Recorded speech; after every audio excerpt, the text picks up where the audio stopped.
My millionaire ex-husband kicked me out of the house when I told him I was pregnant. He said, "This child isn't mine," and left me alone. 20 years later, my son returned to discover who his father was. Close it now. I won't repeat myself. Or the contract will go to someone else, Alexander Brooks said, holding the phone to his ear, his eyes fixed on the glass wall of the living room. New York sparkled below, alive, noisy, indifferent to the turmoil unfolding inside. He hung up before hearing a response. Tossing the phone on the sofa, he poured himself a drink. The luxurious penthouse in Manhattan was silent, elegant, and completely devoid of warmth. Charlotte entered the room slowly, her face tired, her expression anxious. She stopped near the stairs, watching her husband with tear-filled eyes. "Alexander, I need to talk to you." He didn't turn around. "Not now. I just got off an important call." "It's something that can't wait." He glanced sideways, impatient, and took another sip. "Say it then." Charlotte took a step forward, her breath heavy, her body tense. "I'm pregnant." The glass froze in mid-air. Alexander turned slowly, his gaze locked on her, emotionless. "What?" "I'm pregnant. I took the test today. I took another one to be sure. I'm really pregnant." Alexander moved closer, slowly. He crossed his arms and looked at her as if he were analyzing a spreadsheet. "And you're saying this child is mine?" Charlotte took a step back, surprised by his coldness. "Of course it's yours. How can you think that?" "Because I know this kind of story, Charlotte, and because my mother always warned me. She was always sure you were here for the money." Charlotte swallowed hard. "This is madness. I've always been by your side, from the beginning. I never gave you a reason to doubt me." "You don't need to convince me," he said, cutting her off. "Convince her." Donna Brooks appeared as though she had been there all along. She appeared at the top of the stairs, walking slowly, her steps firm and deliberate. She wore a dark silk robe, her hair pulled back, her eyes cold. "I warned you, Alexander, from day one. This girl only wants to secure her future, and now she's making up this pregnancy story. Honestly. Donna Brooks, with all due respect, this is not made up." Charlotte tried to argue, her voice shaking. "I love your son. I never wanted anything from him." "You're clever, I'll give you that," Donna Brooks said, her tone unchanged. "But cleverness is not love." Alexander turned his back, opened a drawer in the bookshelf, and pulled out a thick envelope. He turned back around and handed the envelope to Charlotte. "Here's enough for you to leave and not suffer. It's better for everyone." Charlotte looked at the envelope, then at him, then at Donna Brooks. The silence in the room was heavier than any word spoken that night. She didn't take the envelope. "Are you really throwing me out like this?" Alexander didn't answer. After everything, he looked away. Charlotte took a deep breath, turned around, and walked to the door. Her steps were firm, no tears, no shouting. But before she left, she stopped without turning around. "I don't need this, and you'll realize too late that you've lost far more than you think." The door slammed, and the silence returned, crueler than before. Charlotte left the building with quick steps, trying to hold back her tears, but they were already streaming down her face uncontrollably. She didn't look back. She didn't expect anyone to call out to her. No one did. The doorman, used to the coldness of the residents in that luxury building, simply lowered his eyes when he saw her cross the lobby with her swollen face. The automatic doors opened, and as she stepped onto the sidewalk, Charlotte felt the brutal contrast between the cold marble of the penthouse and the hot concrete of the street. The city was alive, with honking horns, voices, street vendors, people coming and going as if the world hadn't stopped for her, but it had. She walked aimlessly, blending into the crowd that filled the sidewalks of Manhattan on that warm evening. Cars rushed by, couples laughed at restaurant tables, and amidst it all she walked alone. Her arms crossed, her head down, her breath uneven. With each step, the fear tightened in her chest. The loneliness was a weight, almost physical, and Alexander's silence echoed in her head more than any shout. But there was something inside her that pulsed louder than anything else, the baby. She placed her hand on her still, subtle belly and pressed lightly. It was real. It was life. And now, it was all she had. Hours passed without her noticing. She wandered through unfamiliar neighborhoods, crossed avenues, entered and exited streets without even checking the names. She just walked, trying to understand what had happened, trying to accept that the person she trusted most had simply discarded her. Around 2 a.m., her feet were aching, her body exhausted, and her mind was a whirlwind. Only then did she realize where she was. Terminal de Autobuses del Norte, a place full of arrivals and departures, people carrying bags, children sleeping in their mother's arms, drivers shouting out destinations.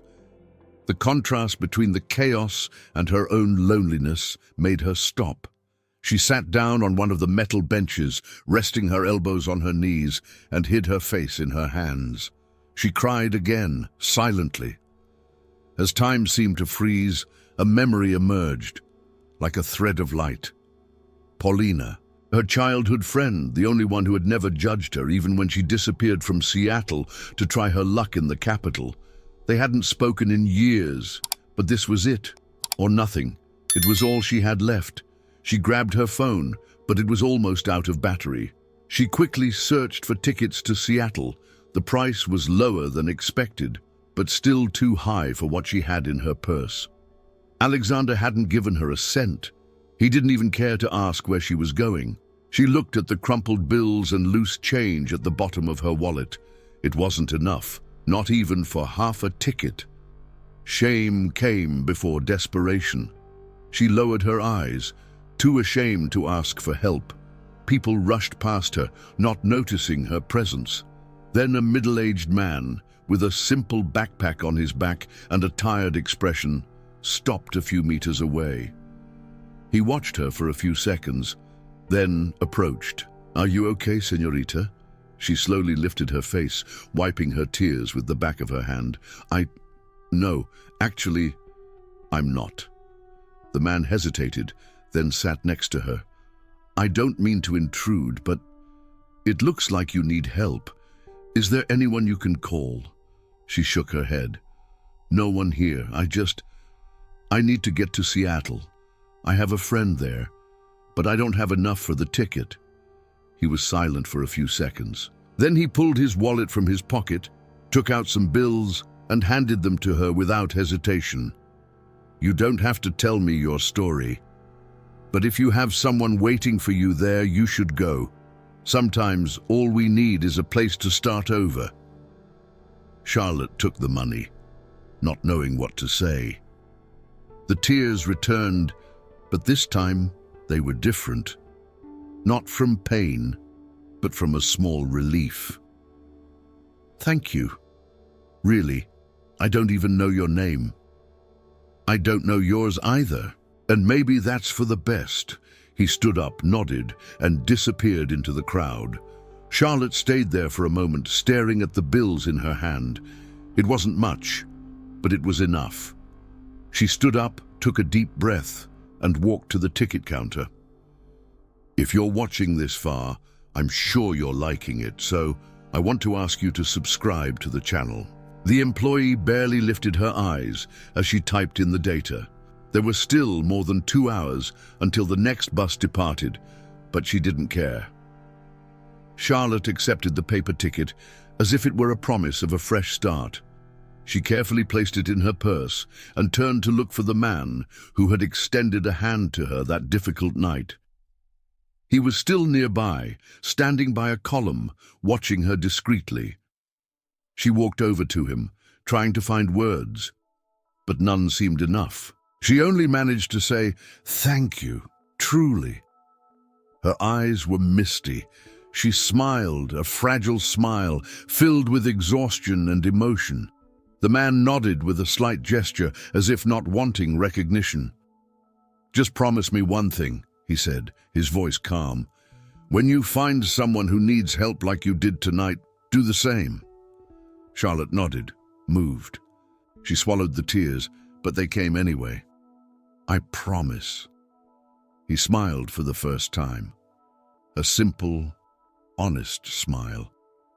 Then he turned and disappeared between the corridors of the bus station, leaving behind only that quiet gesture which held more value than any gift. Charlotte waited seated, holding the ticket in her hands until the boarding announcement came. It was almost 4 in the morning when the bus left. She chose a window seat, rested her head against the cold glass, and pulled her coat up to her neck. The city lights faded behind her, and for the first time in a long while, she felt a glimmer of hope amid the exhaustion. She placed her hand on her belly, still subtle, but growing. She closed her eyes and stayed there in silence, feeling the bus sway and the sound of the tires on the road as a kind of comfort. She didn't sleep. Her mind raced through everything: Alexander, Donna Brooks, the humiliation, the unexpected help, and most of all, the future. When the sun began to rise, still shy on the horizon, Charlotte spotted the first buildings of Seattle. The sky was orange, and even though her body ached, her eyes were heavy, and her stomach empty, she felt a sense of relief. She had arrived. She still didn't know what she was going to do, but she was there, and that, for now, was something. She got off the bus at the terminal with slow steps. The city had the familiar scent she remembered from her youth. The heat wasn't strong yet, but the sun was already signaling that it would be a hot day. She used the little money left in her purse to take a taxi. The driver, friendly, tried to make conversation, but she just gave him her friend's old address and stayed silent the entire ride, looking out the window as if searching for pieces of a past that no longer existed. The car stopped in front of a simple house with beige walls and black iron gates. She didn't know if Paulina still lived there. It had been years since they last spoke. She could have moved. She might not even remember her anymore. Charlotte got out, paid the driver with the last bills, and stood still for a few seconds in front of the gate. Her heart pounded as if she were about to face a judgment. She climbed the 2 steps and knocked on the door, once, twice, 3 times. The sound echoed through the house. She waited. Footsteps were heard from the other side. Charlotte clasped her hands together, anxious. She hoped it wouldn't be too late. She hoped at least once to be welcomed with a little kindness. The doorknob turned slowly, and the door was opened just enough to reveal a pair of suspicious eyes. When Paulina saw who was there, her expression completely changed. Her eyes widened, her hand went to her mouth, and she stood in silence for a full second, as if time had frozen between the two of them. "Charlotte?" Charlotte tried to respond, but no words came out. Her eyes filled with tears immediately. All it took was that name, spoken with surprise and disbelief, for all the repressed emotions to explode at once. She collapsed into her friend's arms without saying anything, only crying like a child who finally finds a safe embrace after being lost in the dark for days. Paulina held her tightly, without asking anything right away. She embraced her like she was protecting something fragile and precious, and gently led her inside the house. The place was simple, with old furniture and modest decoration, but there was warmth there, a quiet peace that Charlotte hadn't felt in a long time. They went to the kitchen, where the smell of fresh coffee still lingered in the air.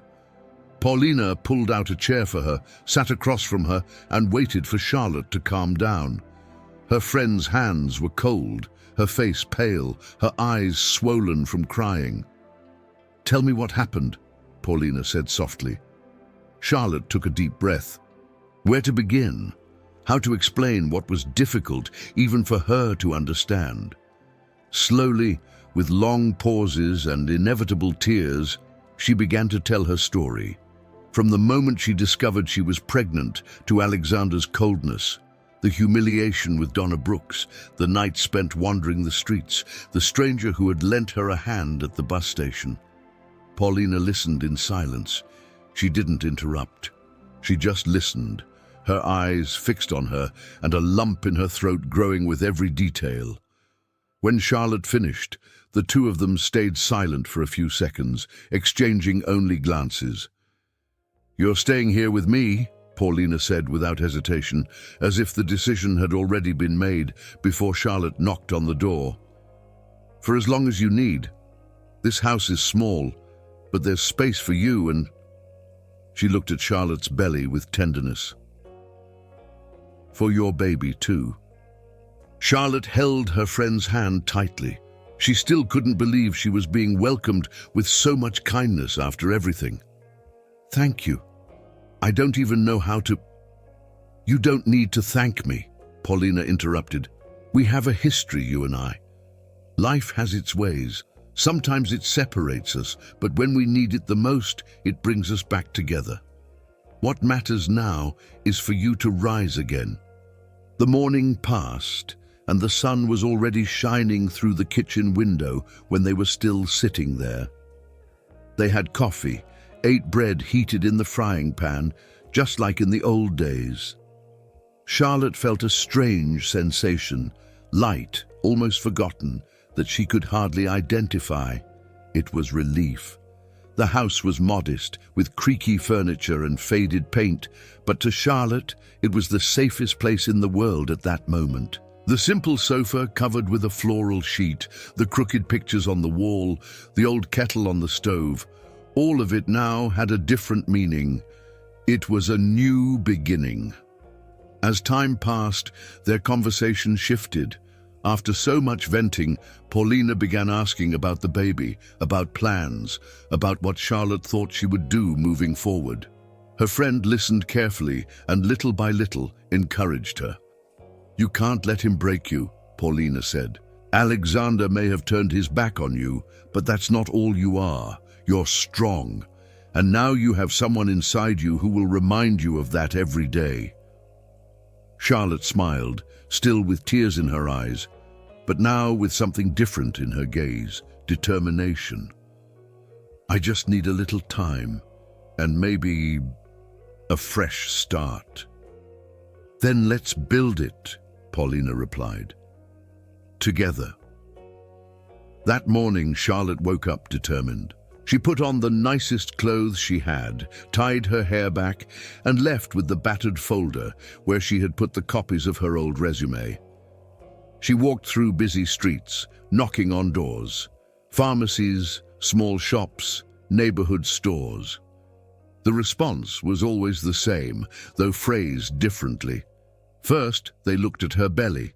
Then, the polite justifications followed. "Unfortunately, we need someone more agile. Right now, we don't have anything available. Maybe later, once the baby is born." The hours passed, and the heat grew. Fatigue weighed on her shoulders, and frustration silently built up. It was almost noon when, without a clear direction, she passed by a small cafe with a faded red awning from the sun and a handwritten sign that said Cafeteria Don Manuel since 1982. The smell of freshly brewed coffee escaped through the open door, mingled with the muffled sound of a radio playing old boleros. Charlotte stopped instinctively. She looked inside. There were only 3 occupied tables, an elderly woman organizing plates behind the counter, and a man reading the newspaper. The woman, with her gray hair tied in a tight bun, seemed to be in control of everything. Charlotte entered. She walked slowly to the counter, giving a shy smile. "Excuse me, are you the owner here?" The woman raised her eyes, assessed Charlotte from top to bottom with a direct look, without hiding her thoughts. "Yes, I am. My name is Lords. How can I help you?" "I'm looking for a job. Anything. Service, cleaning, whatever you need. I know I'm pregnant, and maybe that complicates things, but I need a chance." Lords didn't respond immediately. She wiped her hands with a cloth and crossed her arms. The silence lasted for a few seconds. She looked again at Charlotte's belly, then at her face. That expression of exhaustion, as if she had already heard many no's that day. Have you worked in service before? Before I moved to New York, I worked for a few months in a small restaurant in Oxford. It's been a while, I know, but I learned quickly. I work hard. I just need an opportunity. Lourdes sighed, still with a skeptical air, but there was something in this girl that stopped her from saying no. Maybe it was the insistent look, or the way she held her purse close to her body, as if it carried the world inside. Look, the business isn't big, but it has its days. And I don't like people who complain. If you're in, you can start tomorrow, but I'll warn you, no one here gets pampered. Charlotte nodded firmly, without holding back her relief. Thank you, truly. You won't regret it. The next day, before 7 in the morning, she was already in an apron, ready for her first shift. The counter was tight, the smell of grease stuck to her clothes, and the orders kept coming. An elderly man complained that the coffee was too weak. A woman asked to change the bread because it was as hard as a rock. Her legs ached, her back throbbed, and the heat from the grill made everything harder. But still, by the end of that day, when Lourdes simply said, "You did well for a first day," Charlotte felt a satisfaction she hadn't experienced in weeks. She was tired, sweaty, but useful.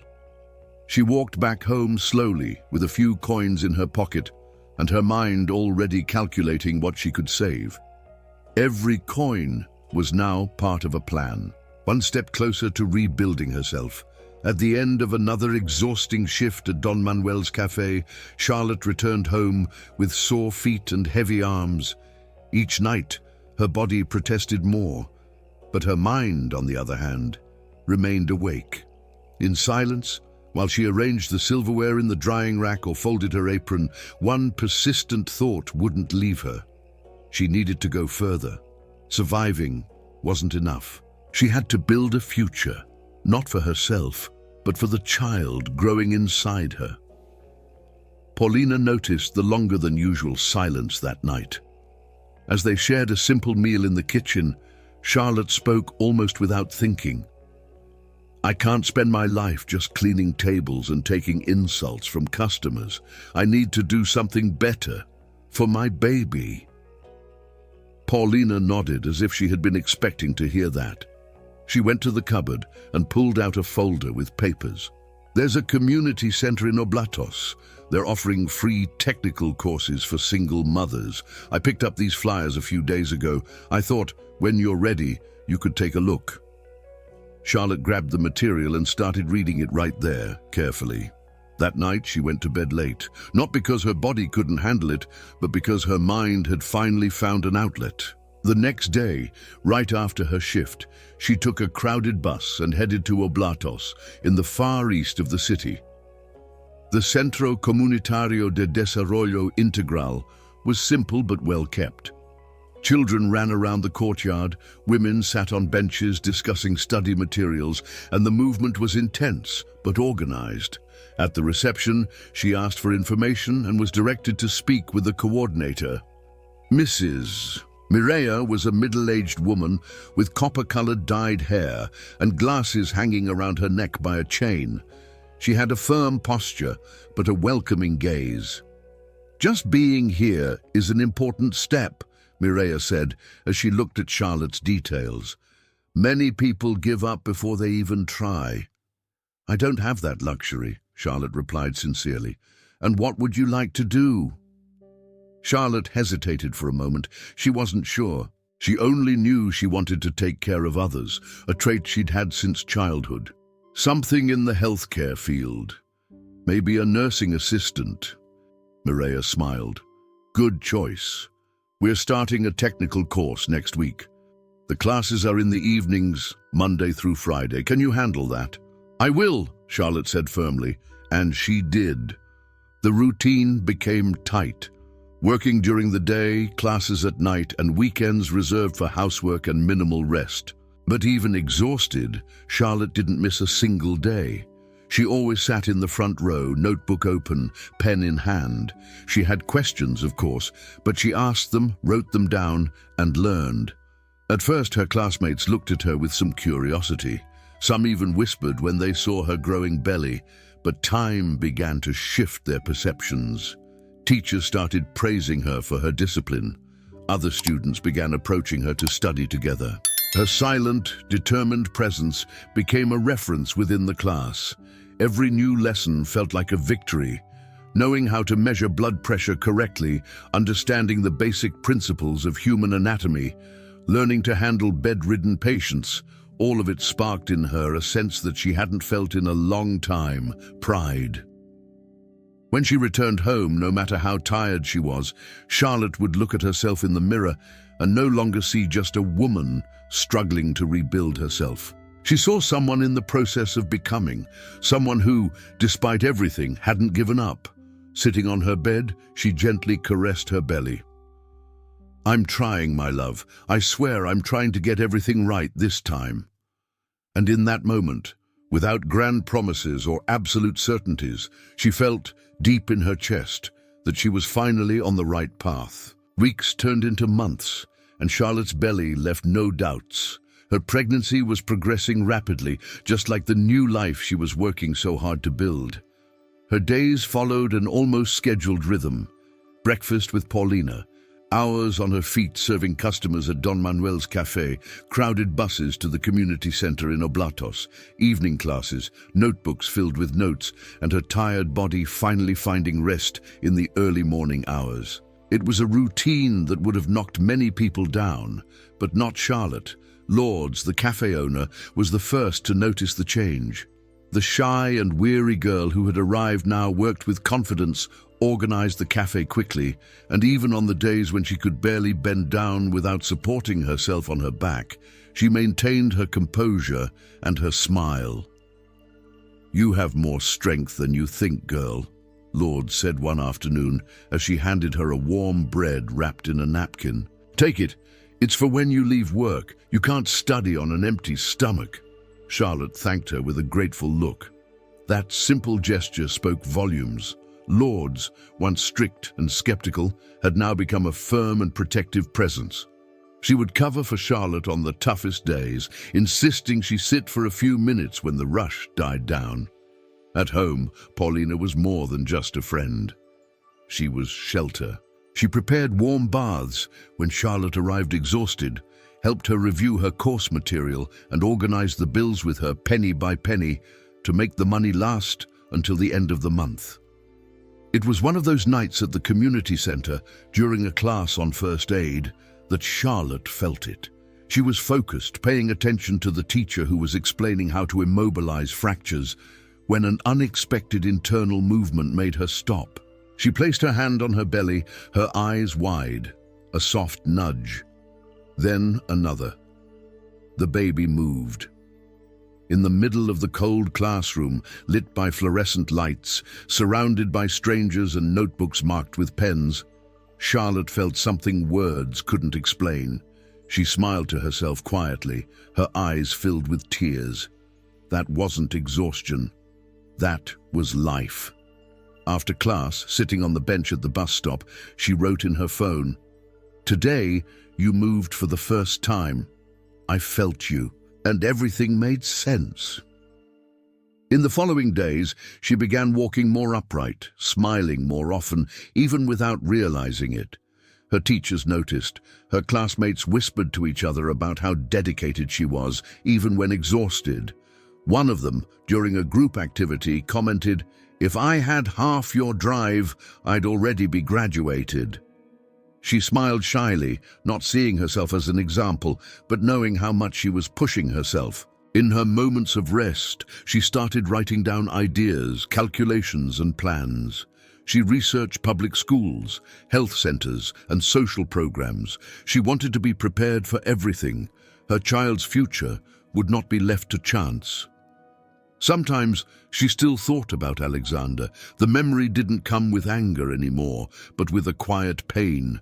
Like a scar, the time had healed, but not erased. He didn't know anything about the baby. He never sought her out. And deep down, she no longer expected him to. "You will know that you are loved," she whispered one night, gently caressing her belly before going to sleep. "You will never feel rejected. You will never doubt who you are to me." It was the first time in a long while that she fell asleep in peace. She woke up that morning with shortness of breath and the feeling that something inside her was about to change forever. Her labor began without warning, in the quiet of the house, while Paulina slept in the room next door. Less than half an hour later, they were on their way to the nearest public hospital. Hours later, in the soft light of a Sunday morning, Charlotte was holding a small boy in her arms, his eyes closed and his warm skin soft. He cried with strength, as though he already knew the weight of the life that awaited him. She watched him silently, still sweaty, exhausted, and completely absorbed in the moment. "Daniel," she whispered, "your name is Daniel." She kissed his forehead and made a promise in her mind that had been building for months. "You will never feel alone. You will never ask yourself why you weren't loved. I am your home, my son. I will always be." The first few weeks were difficult. Her body was still recovering, the nights were sleepless, the constant crying, and the flood of emotions. But Charlotte never complained. She learned every day. Between diapers, feedings, and colic, she felt more complete than she ever had before. She returned to work just over a month later. Lourdes welcomed her with a quiet hug and a lighter shift at the beginning. Paulina, as always, held the fort at home, taking care of Daniel while Charlotte alternated between the cafe and finishing her classes. She completed the course with sincere praise from both teachers and classmates. The coordinator, Mireia, made sure to hand her the certificate personally, with a look of pride. Shortly after, one of her professors recommended her name for a position as an assistant at a pediatric clinic in the Chapultepec neighborhood. The interview was quick. The resume was simple, but her confident demeanor and her story of overcoming challenges, told without drama, convinced the manager. "We want someone like you here," said the clinic's director. "Someone who understands the value of care." With her first paycheck, Charlotte rented a small two-room apartment. Cold floors, simple walls, but it had natural light and peace. It was modest, but it was theirs. Finally, her and Daniel's. Over time, the routine found its rhythm. Work in the mornings, afternoons with Daniel, peaceful nights. She cooked with him in her arms, picked up toys scattered around the living room, and read stories before bed. It was a simple life, yes, but full of small rituals that made everything make sense. Daniel grew quickly. He was an intelligent, affectionate, and curious boy. He asked too many questions, ran barefoot around the house, and slept with an old stuffed bear that Charlotte had gotten during her teenage years. He had inherited his father's intense gaze, dark, deep eyes that seemed to see more than they said. But his heart was hers, sweet, attentive, generous. Charlotte rarely spoke of Alexander. When Daniel asked about his father, she didn't lie. She told him the essentials carefully. Yes, he existed, but he didn't stay. And that's okay. You have me. Daniel accepted the answers with the quiet wisdom that only some children possess. He never insisted. Sundays were their favorite days. Charlotte made pancakes, played music on the old radio she had bought at a thrift store, and they danced around the living room as if the world outside didn't exist. It was in those moments that she found herself thinking about everything she had gone through, and she smiled, because even with the scars, even without guarantees she had succeeded, she had a home. She had a son who looked at her with admiration, and above all, she had peace. Time passed with the same haste with which Daniel grew. 20 years had passed since that morning when Charlotte first held him in her arms. 20 years of hard work, sleepless nights, silent victories, and unconditional love.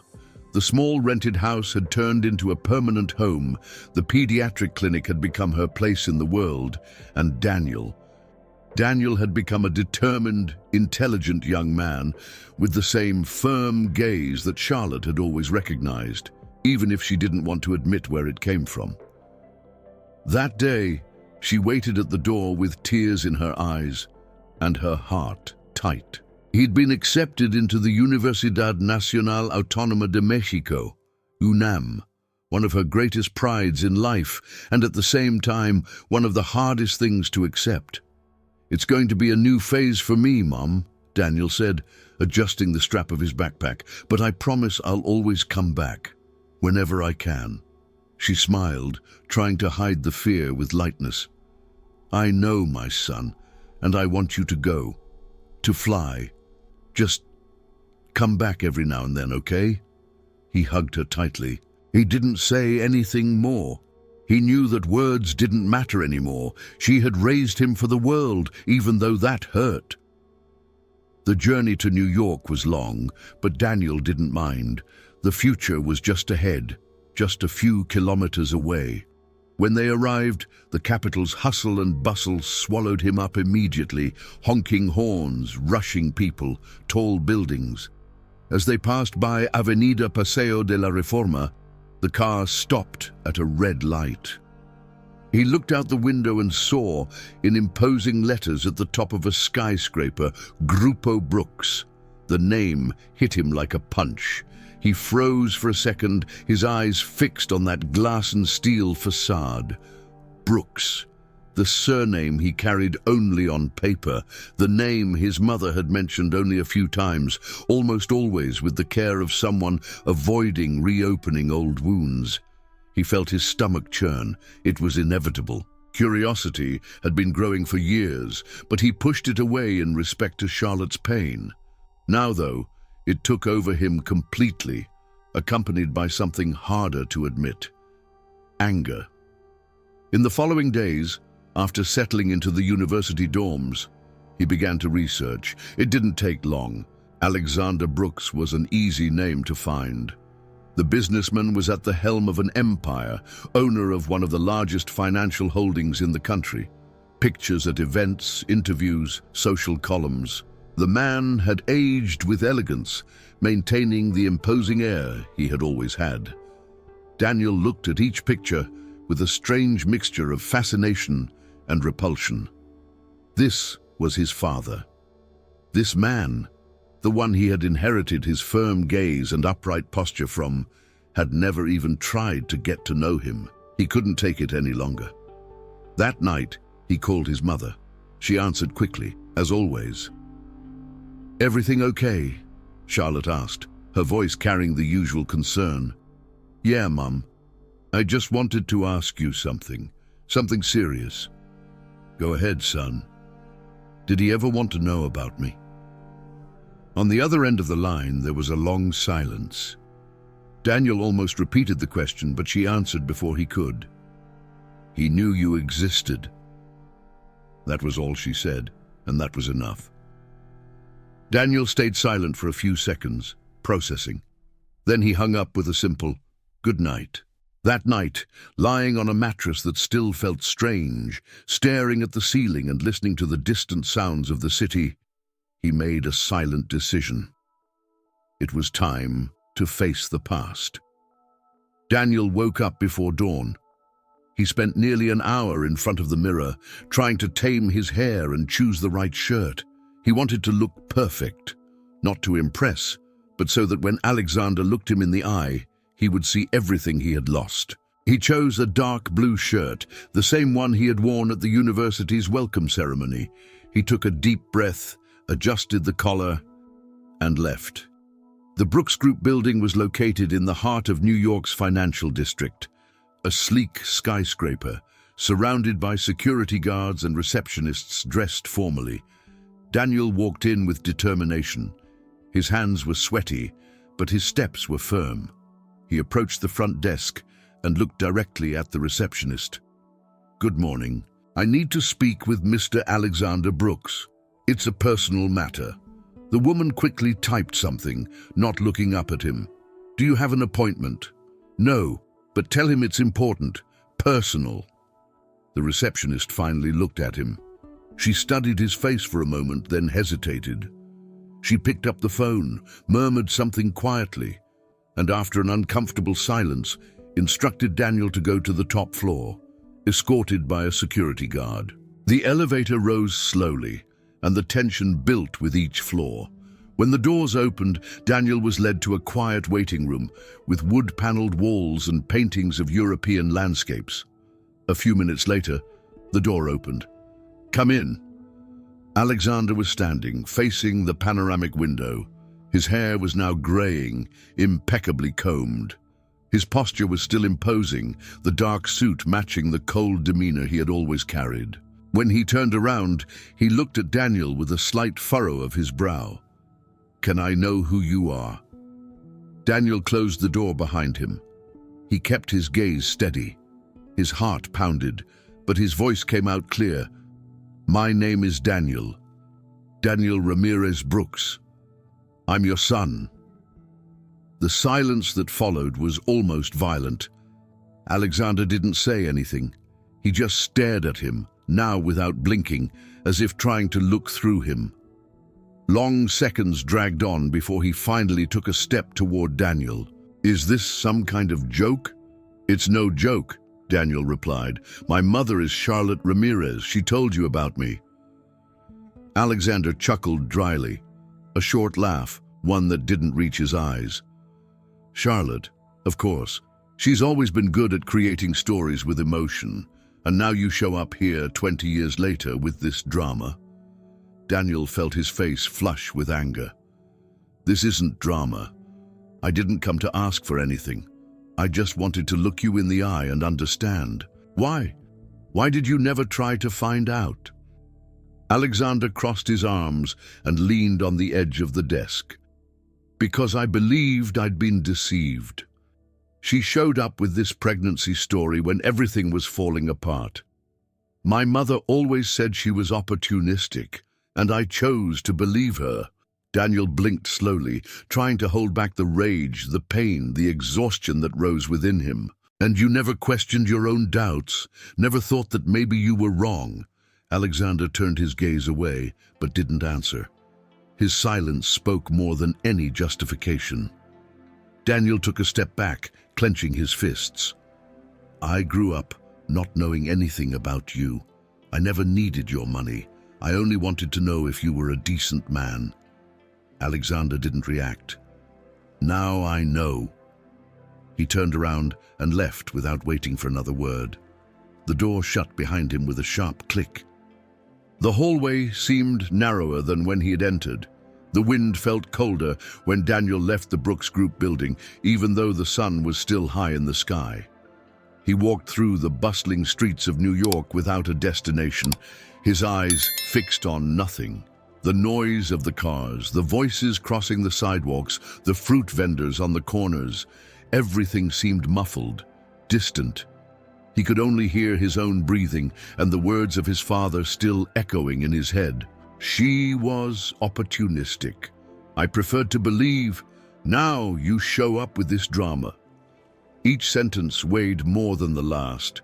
But what hurt more than the cynicism, the disbelief, was the absence of any trace of regret. Alexander had chosen to turn his back, and even now, after 20 years, he stood by that decision with coldness. Daniel walked for over an hour.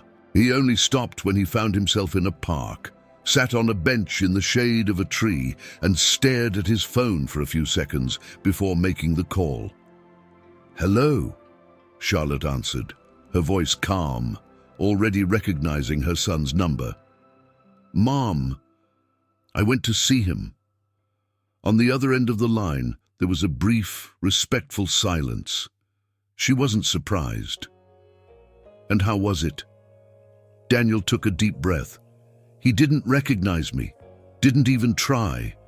He looked at me like I was a stranger. And in the end, that's exactly what I was to him. A stranger." Charlotte didn't respond immediately. She waited for him to say everything. "He said he believed you lied, that he thought you were trying to deceive him, take advantage of him." "And you?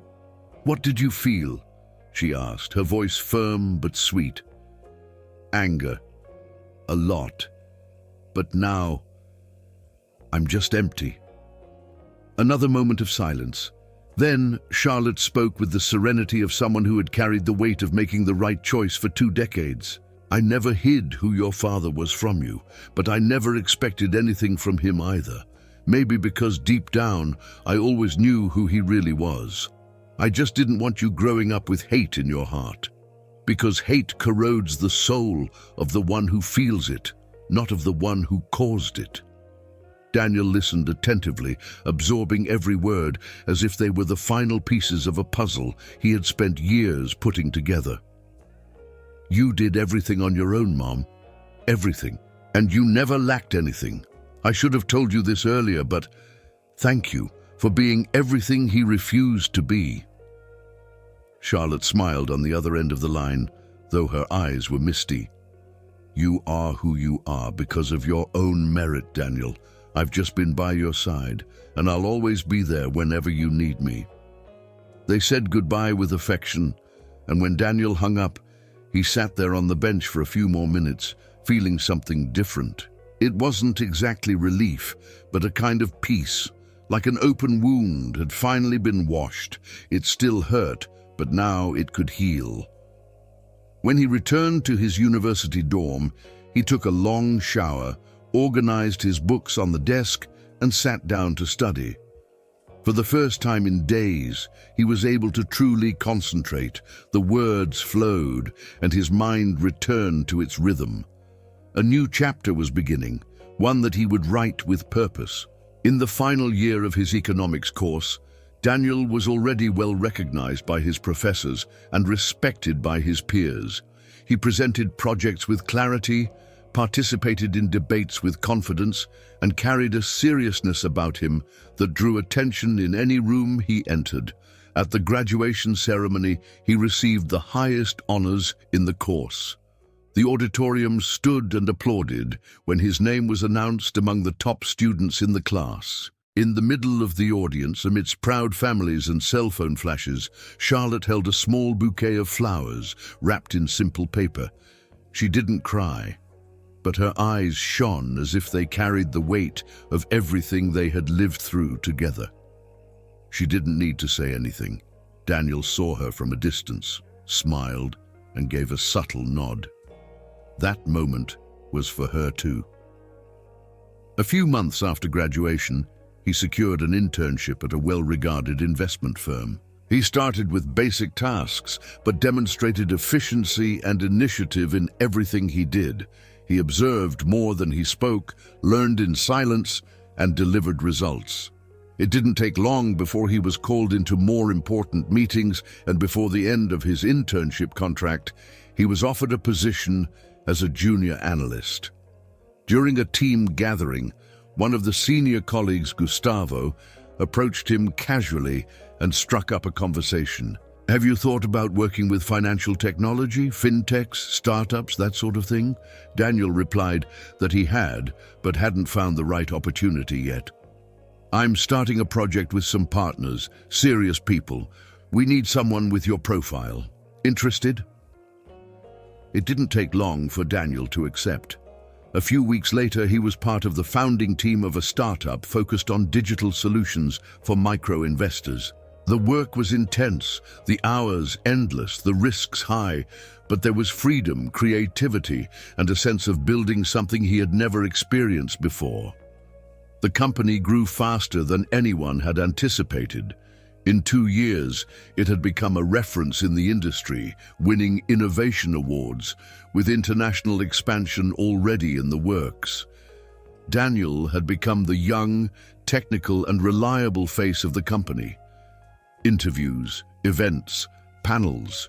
His name circulated among entrepreneurs and investors with ease. It was during one of these public appearances that an economic journalist decided to go beyond the professional agenda. In an article published on one of the country's most read news portals, one phrase caught everyone's attention. Daniel Ramirez Brooks is, in fact, the biological son of Alexander Brooks, the magnate behind Grupo Brooks. The repercussion was immediate. The next day, Daniel received calls, emails, and messages from colleagues who wanted to know if it was true. The startup's PR team suggested he use the visibility to strengthen his personal image and even consider strategic partnerships with his father's company. But he refused, firmly. "I will not be recognized for a last name that never did anything for me. Everything I have is the result of my work, my story. I don't want shortcuts." The response gained even more respect from those who already admired his work and the definitive silence from those who had hoped for opportunism. In Seattle, Charlotte followed everything with her usual care. She watched the interviews on TV, clipped newspaper articles, and kept them in a folder. She didn't seek the spotlight, but every accomplishment of her son was like a happy secret she carried in her chest. On that rainy afternoon in New York, Daniel had just finished a video call when his phone buzzed discreetly on the table. He looked at the screen without much attention, an unknown number. He almost ignored it, but something, maybe instinct, made him pick up the call. "Hello?" The voice on the other end was slow, weak, but unmistakable. "Daniel. It's me, Alexander." The name hung in the air. For a moment, Daniel didn't know whether to hang up or respond. The silence was enough for Alexander to continue, with a deeper voice and more hesitation than he remembered. I know you weren't expecting this call. I'm not sure if I should have made it, but I need to see you." Daniel stayed silent, clenching his jaw, his fingers tightening around the phone. "Why?" There was a long pause on the other side of the line. Then Alexander spoke again, with an almost defeated tone. "I'm sick. Cancer. Advanced stage. I don't have much time. And before that time runs out, I want to see you. Not to justify anything, just to see you." The words came out fragmented, as if they were hard to get out. Daniel swallowed hard. He didn't respond immediately. The last time they were face to face, Alexander had denied everything.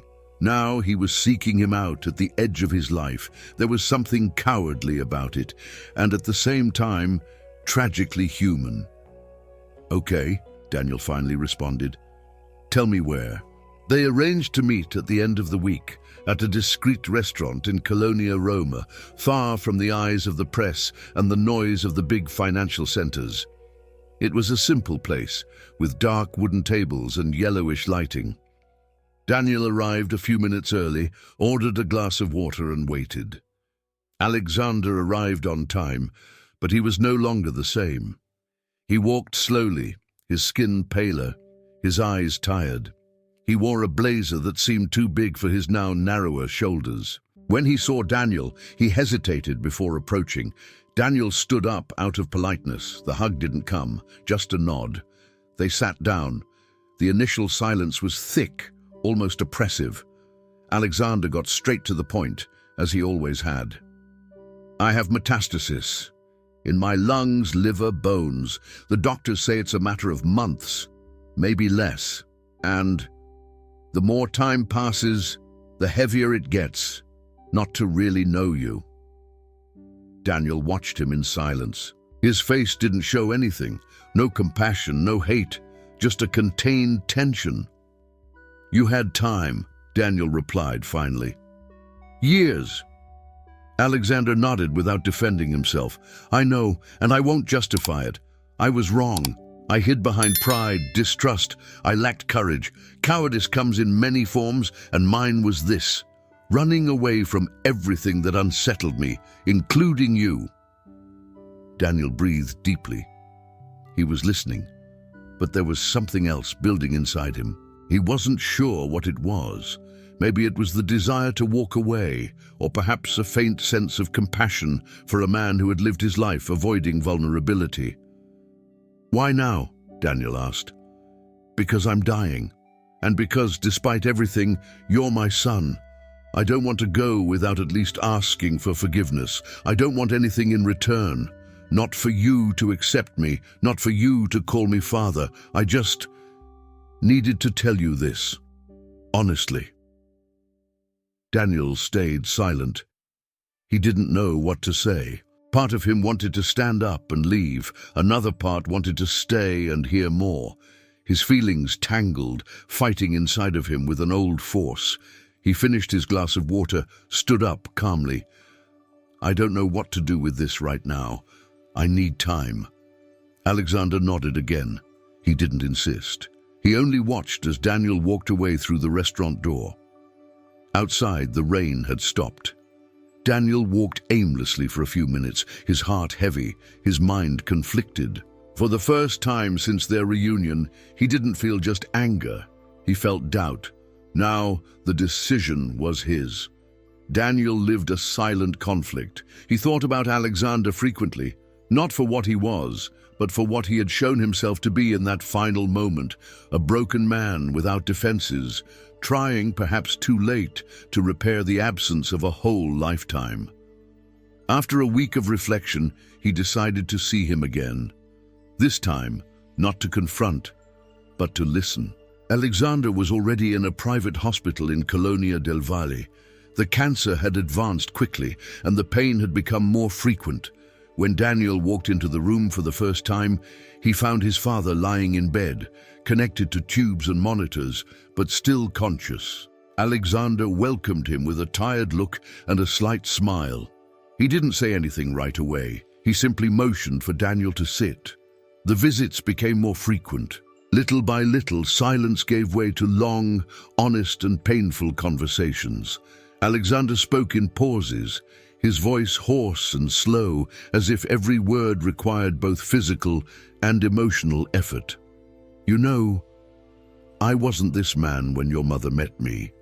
I was afraid of everything, of taking responsibility, of losing control, of disappointing my mother." Daniel listened attentively, his arms crossed over his chest, his gaze firm but without judgment. "My mother always ran the family. With a firm hand, with rules. The Brooks Group was hers before it was mine. When she doubted Charlotte, I didn't have the courage to face it. I was weak. I chose convenience over the truth." Between one confession and the next, Alexander spoke of his youth, marked by pressure, inheritance, and unattainable expectations. He spoke of the loneliness of being admired by everyone, but known by no one. "I hid behind positions and titles, and the price for that was high." Daniel continued to listen. Sometimes he would ask something specific. Other times, he simply let the silence between the phrases speak for itself. Charlotte, aware of the visits, never tried to stop her son, but she made it clear that she wouldn't get involved. "You are free to forgive him," she told him during a call, "but I don't need to be there to validate his repentance. My place is here and now, with you.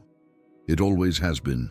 On one of those days, Alexander asked Daniel, "Do you think Charlotte, would she accept seeing me just once?" Daniel took the request to his mother with caution. Her response was firm but respectful. "No, there's nothing else that needs to be said between us." Alexander didn't insist. He simply nodded, a contained sadness in his eyes, as if he had expected the refusal.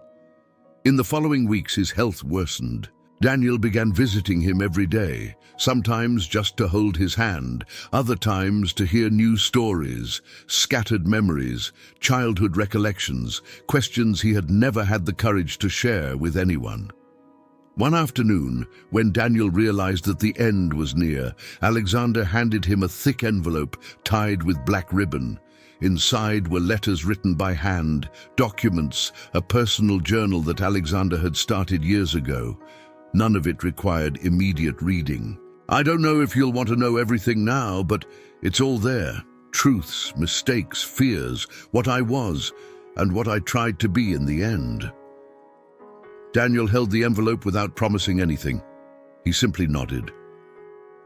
A few days later, Alexander took a sudden turn for the worse. Daniel was called in urgently. He arrived just in time to sit beside his father's bed, hold his hand, and watch him breathe with difficulty. "Thank you for listening to me," Alexander whispered. "Go in peace," Daniel replied, his voice firm, eyes filled with tears. "Go in peace." And then, between one last breath and another, Alexander Brooks passed away. Daniel stayed there for a few minutes, holding his still warm hand in silence.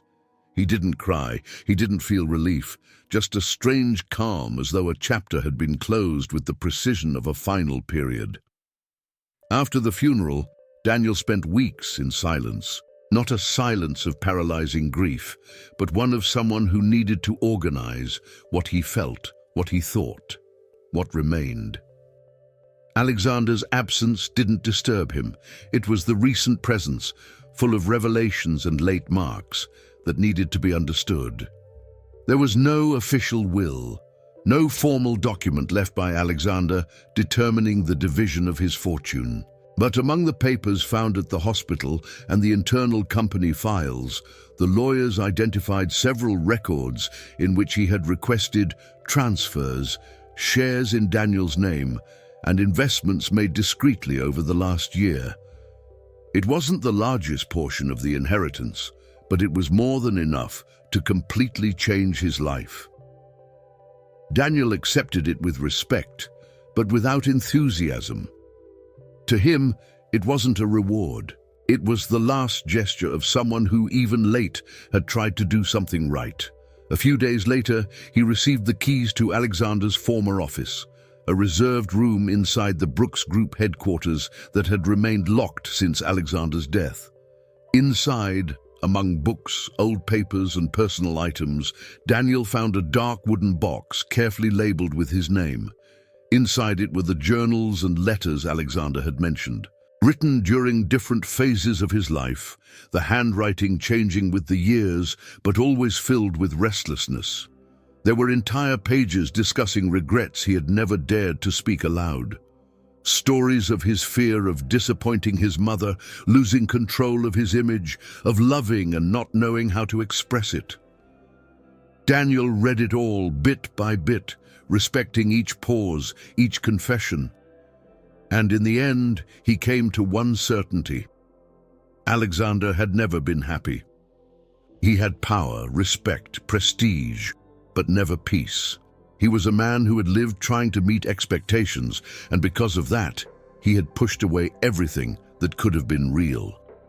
With this understanding, Daniel made a firm decision. He would not accept any position in the Brooks Group. The board offered him a seat on the board of directors, leadership shares, and honorary speeches. He refused them all. "This is not my story," he said calmly. "I built mine, with different values." He continued with the company he had helped to found, expanding its services and focusing on innovation for social inclusion. The projects for financial education for young people and women in vulnerable situations began to receive awards, and his name gained national prominence as one of the country's most influential entrepreneurs. During an awards ceremony in Seattle, he was approached by a well-known journalist for his sharp questions. In the middle of the interview, the inevitable provocation came. "Do you think you would have reached where you are if it weren't for being Alexander Brooks's son?" Daniel smiled, contained but firm. "This story isn't about him. It's about me and my mother." The response went viral. Charlotte watched the interview on television as she always did, with a mix of pride and discretion. She didn't call to comment or send messages. She simply smiled, keeping that moment in silence, as she had always done. A few days later, Daniel invited her for a special visit. "I want to take you somewhere," he said, as she arranged flowers in the kitchen. "Where?" "The cemetery, Alexander's grave." She paused for a second. Then she continued with what she was doing. "You can go. I'll wait for you in the car." And that's what she did. At the gate, Charlotte remained seated in the passenger seat, watching through the window as her son walked to the dark marble gravestone. He brought simple flowers, knelt down, and stayed silent for a few minutes. No words, no prayer, just silence. The same silence that ends what needs to be left behind. When he returned to the car, Charlotte was waiting with her hands folded in her lap. He didn't say anything. He simply hugged her, a long, strong hug with no hurry, as if there they had buried not only a father, but also a part of their own history. They both drove home together, without needing to say anything more. Daniel continued with his life, now with new contours, not because he had forgiven Alexander to relieve him, but because he understood that sometimes forgiveness is the only way to move forward without carrying what no longer belongs to the present. He didn't become the father, not even a shadow of the father.